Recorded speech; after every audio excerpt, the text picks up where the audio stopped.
Skal vi starte en ny? Ja.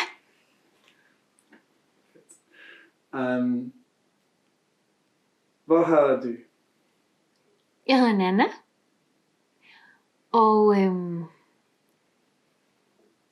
det her, det er min bedste ven, Bobo. Kom så. Så.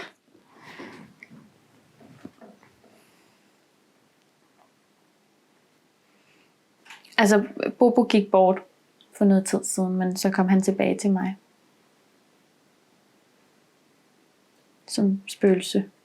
Eller energi, eller ånd, hvad man vil kalde det. Kan de sige spøgelse? Ja. Altså spøgelseshunden i hvert fald. Jeg kan se Bobo.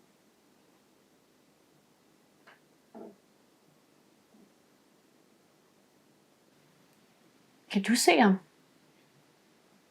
Altså kan man se ham på kamera? Nej. Hvad hvis du... hvad hvis man sætter det der nat... Altså til det der nattesyn, night vision? Nej, det er kun i film. Og det er ikke nat.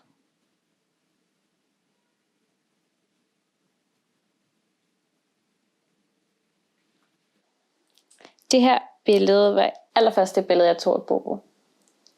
Lige da jeg havde fået ham. Han er ikke sød. No. Jeg har faktisk også et andet der. Andet billede af ham.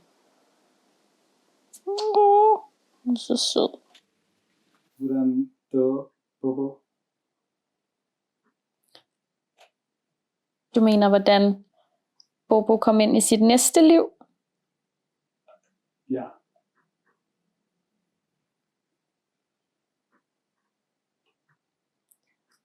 Det er en ret lang historie, så jeg tænker, måske det er bedre, at vi snakker om det en anden dag. Nu vil jeg lige danse lidt, fordi det er noget af det, jeg elsker allermest på hele jorden, sammen med Bobo. Og jeg vil danse det en af mine yndlingssange. Hey, Bobo!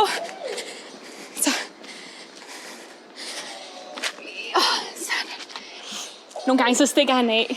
Så, du er så fjollet. Ja, du er så fjollet. Du stikker af.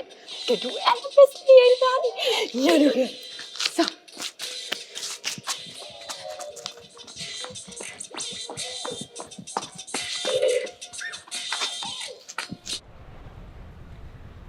Så det her, det er Bobos yndlingsbold. Og vi har været rigtig meget hernede, hvor jeg har kastet bolden, og jeg har løbet efter den, og samlet den op, og kommet her til mig igen. Og det er det bedste, han ved i hele verden.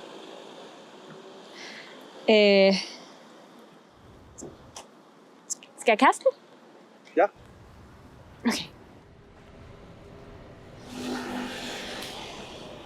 Jeg tager den så. Jeg kan så tage bolden. Nej, samle den op. Bobo, samle bolden op. Ja. Det har ikke helt været det samme, efter han kom tilbage.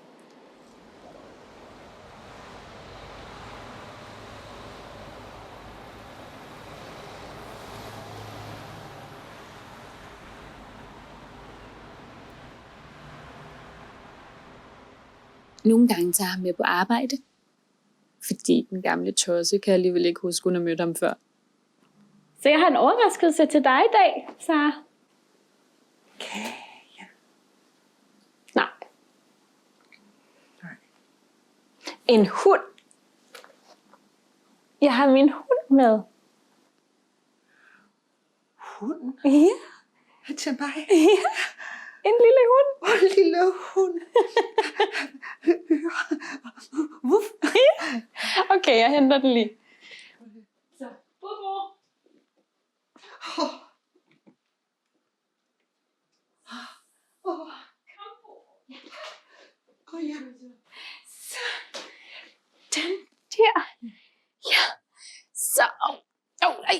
Der var lige ved at stikke af der under bordet. Så, værsgo. Ja, du kan bare ære ham. Han er opdraget ordentligt. Ikke også, Bubu? Ikke også, ja du.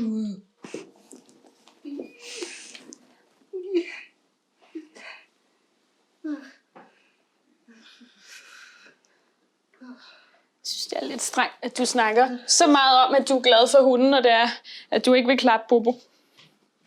Jamen, er det?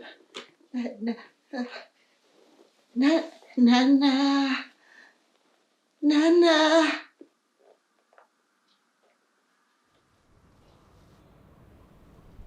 Hvad vil du kalde film?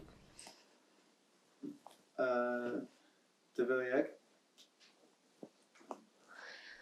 Hvad med Bobo? En spøgelseshunds bekendelser.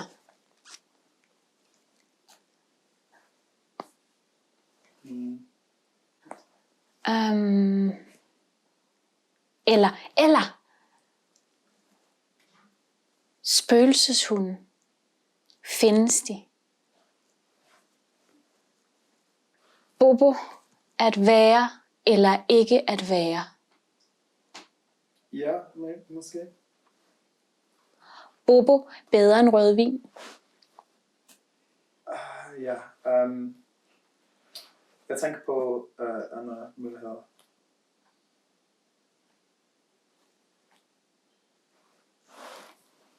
Er du fra England? Ja. Hvad laver du her?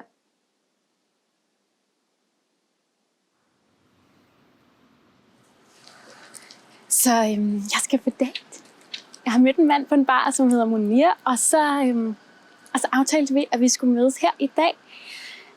Og så var det mig, der ligesom foreslog, at det skulle være foran hundegården.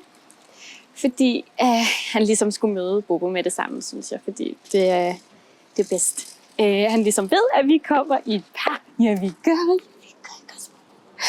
Så ja.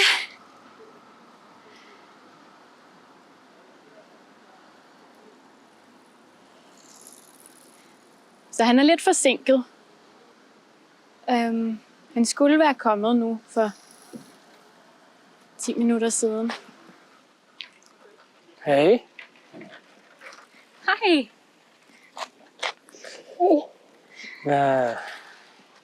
Hvad sker der med kameraet? Ja, det er bare noget, jeg har sagt ja til. Jeg kan fortælle dig om det senere.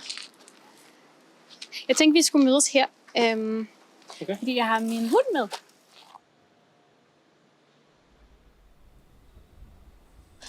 Så nu har vi kendt hinanden i 8 dage. Altså siden vi mødte hinanden, eller? Siden vi mødte hinanden.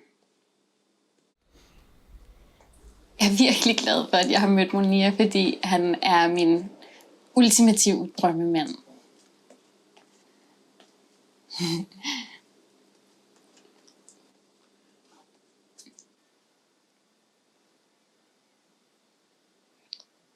Du er også min drømmekvinde.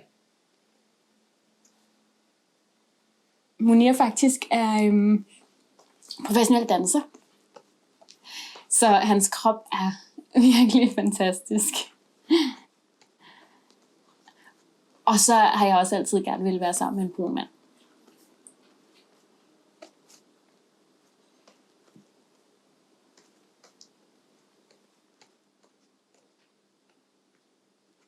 Han er lidt genert. Hey? Men hvad synes du om Bobo? Han er meget god. Altså Munir er faktisk hundetræner. Så vi har snakket om, at Bobo skulle på sådan et hundetræningsprogram. Og måske kan han faktisk samle bolden op igen. På et tidspunkt. Ikke? Ja. Skal vi kysse nu? Nej, det er okay. Er du sikker? Altså, vi kan godt.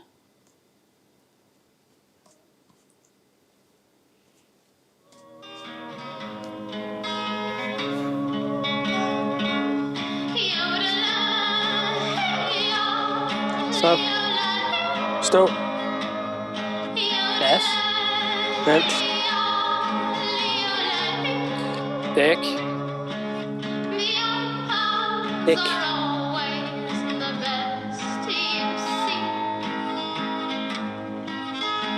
Dæk.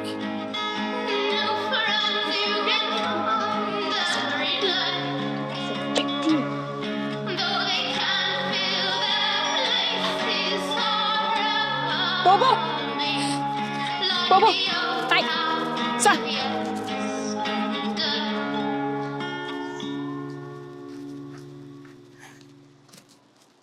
Ja.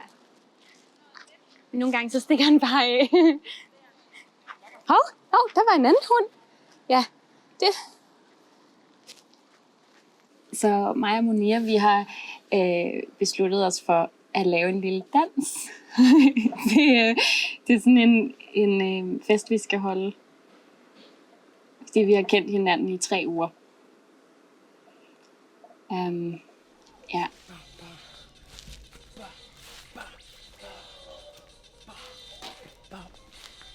Stærk. Stærk. Kig. Slide. Bang, klak. Kom nu. Nej, den. Okay, jeg synes, det går for hurtigt. Ja, Jeg kan okay. ikke finde ud af Det det. er fint, men det er sådan, jeg plejer at gøre det med Trine, okay? Kom nu. Trine? Lad os lige prøve igen. Vi laver en nemmere rutine. Ja. Og så begynder du at shoppe. Og så kommer den her. Og det er nice, det her butik.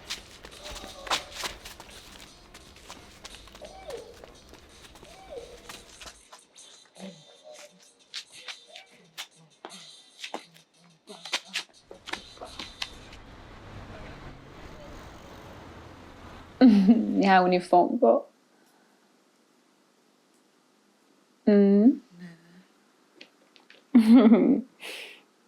Ja. Sådan en gammel betonlæbe. Ja, du ved. Ja. Ja, så sidder hun sådan og stiger på mig en gang imellem. Klæder mig af med øjnene, du ved. Ja. Ligner lidt, hun gerne vil have, at jeg sætter mig på hendes ansigt. Det gør jeg ikke. Nana. Nana. Nana. Nej, 2 sekunder. Hvad? Nana.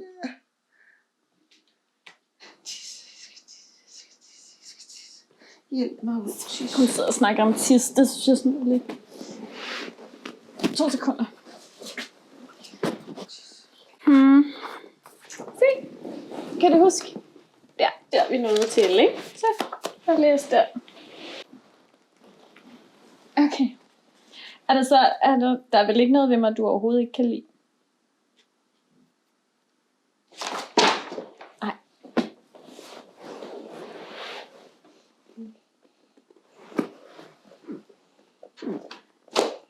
Sara, du ødelægger din egen bog. Okay? Hvilket er rimelig irriterende, hvis det er mig, der får skylden for at ødelægge dit lort, okay? Så. Hvad? Nej. Hun så bare kaster med bogen, altså jeg ved ikke, hvad man gang i. Så holder sig for ørerne.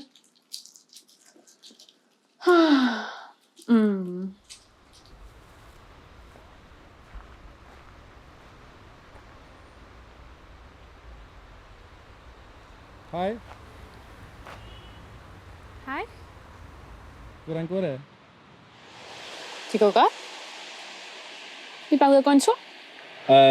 Med Bobo? Nej, Bobo er derhjemme. Han var træt, så vi har ladet ham være hjemme. Ja, han har brug for at sove. Yes.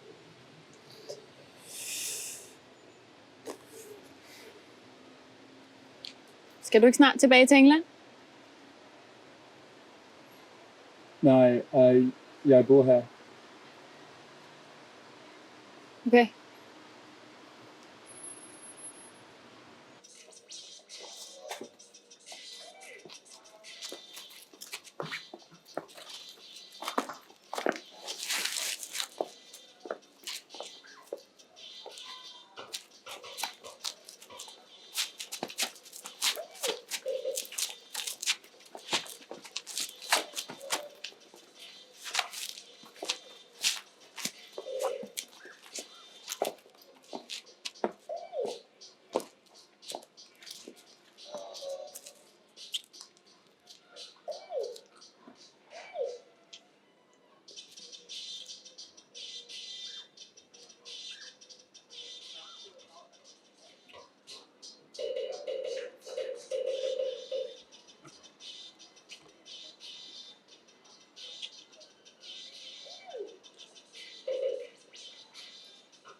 Jeg synes, det er blevet en rigtig god fest. Og Monia og jeg, vi lavede sådan en dans ude i gården før. En koreografi, som vi havde øvet os på, og det gik rigtig godt. Og ja, så der var flere, der ligesom sagde, at de synes, at jeg var rigtig god.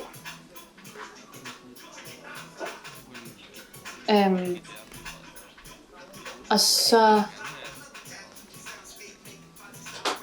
er det jo også dejligt ligesom at kunne give noget tilbage til sine venner. Give noget igen. Så det er jo dejligt at kunne have sådan en special occasion som i aften.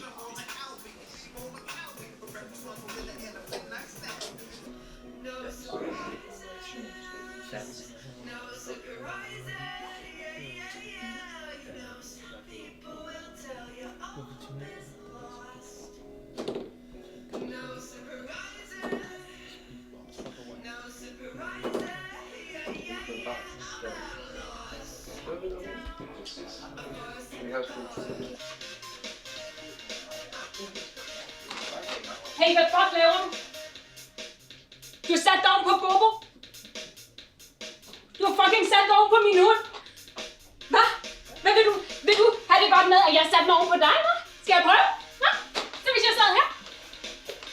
Sådan her oven på dit hoved, hva'? Kan du godt lide det? Ej, jeg har det virkelig godt lige nu. Ej, har du det godt? Er det dejligt, hva'? Hvis jeg sad med sådan her oven på dig? Hva? Hva? Hoppe lidt måske, hva'? Ej, er det vildt? Slap mig! Hva? Eller her? Sådan oven på dit hoved. Du satte dig faktisk lige oven på Bobos hoved. Ved du godt det? Se. Stop nu.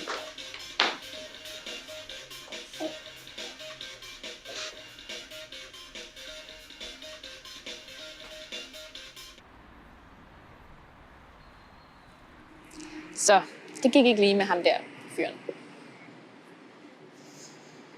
Men altså, jeg kunne også mærke på Bobo, at han var ikke lige så glad for ham, så ja, så. Men altså, man kan heller ikke rigtig stole på dem. Jo, så. Stå på dem. Ja, du ved, den slags mænd, ikke?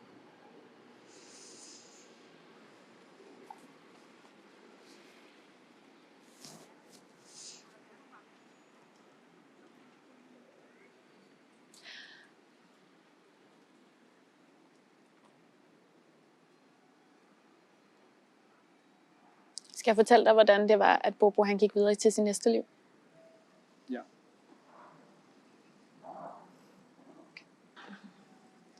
Vi gik tur ned ved søerne. Vi gik rundt om søerne, som vi plejede, og kastede med bolden. Og så lige pludselig så kunne jeg ikke se Bobo. Lige pludselig var han forsvundet. Og så over på den anden side af søerne, så var der noget tumult, og jeg kunne ikke rigtig se, hvad det var, der ligesom foregik. Men jeg kunne så se, at der var en dreng, der var faldet i vandet. Og Bobo svømmede ud til ham, og ligesom prøvede at få folk til at se, at der var en dreng, der faldt i vandet.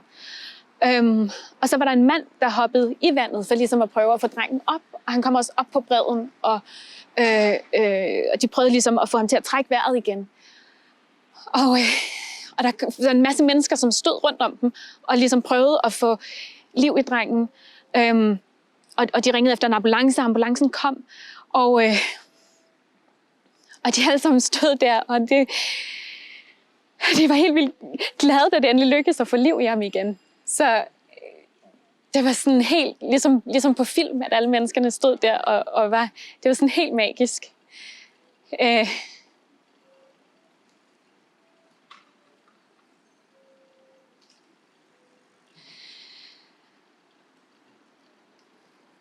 Og jeg stod der så også bagefter,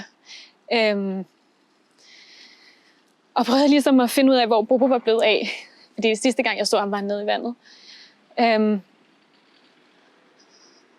Og jeg prøvede at lede efter ham, og jeg gik hele vejen rundt igen, og prøvede at se, og også ud i vandet, og prøvede at se, om jeg kunne finde ham, men jeg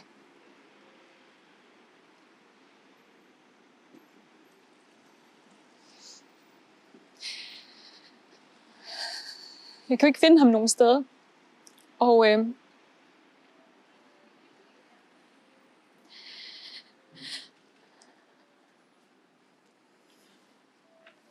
Og så tænkte jeg, at det nok var bedre, hvis jeg begyndte at gå hjem, fordi så nogle gange så ville han følge efter mig.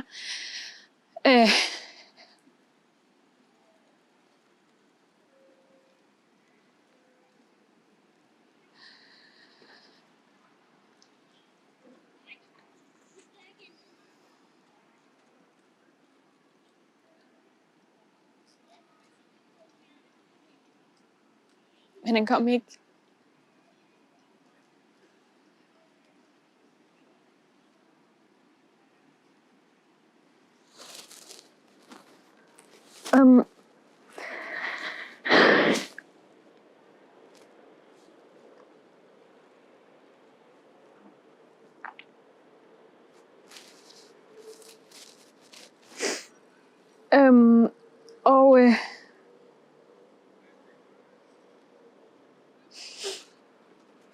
Og så kigger jeg så ned ved siden af min sko, og så ligger bolden der.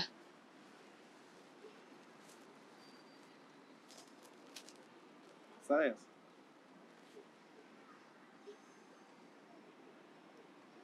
Seriøst?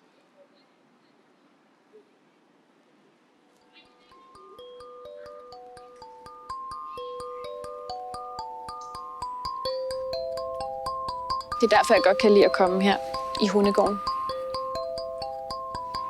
Så kan han ikke stikke af.